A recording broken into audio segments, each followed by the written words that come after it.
Hi friend, नमस्ते. मी आकाश. आज मी सांगणार आहे गाईनी चारा नाही खाल्ला तर काय करायचे. आवडली असेल व्हिडिओ तर लाईक आणि सबस्क्राईब करा. हात घालून बघितलं मी, काठी काही आली नाही आहे, पण चारा न उचलली.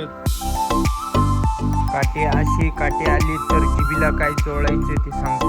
अशी मिठाची पुडी घ्यायची किंवा अशी हळदीची पुडी घ्यायची, दोन्ही एकत्र करून खाऊ घालायचं गाईला. जीभ तोंडामध्ये हात घालताना ना आवश्यक काळजी घ्या, नाही तर ती चावील. लाखाचे 12,000 हे चारायचं.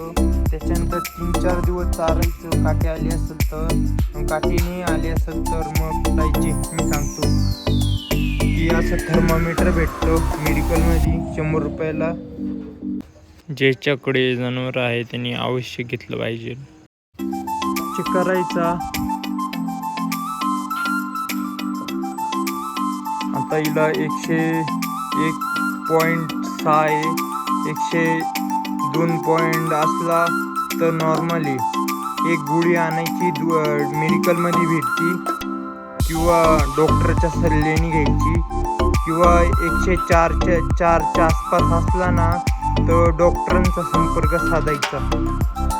हा आता नॉर्मली, त्याच्यामुळं काही आवश्यकता नाही याला.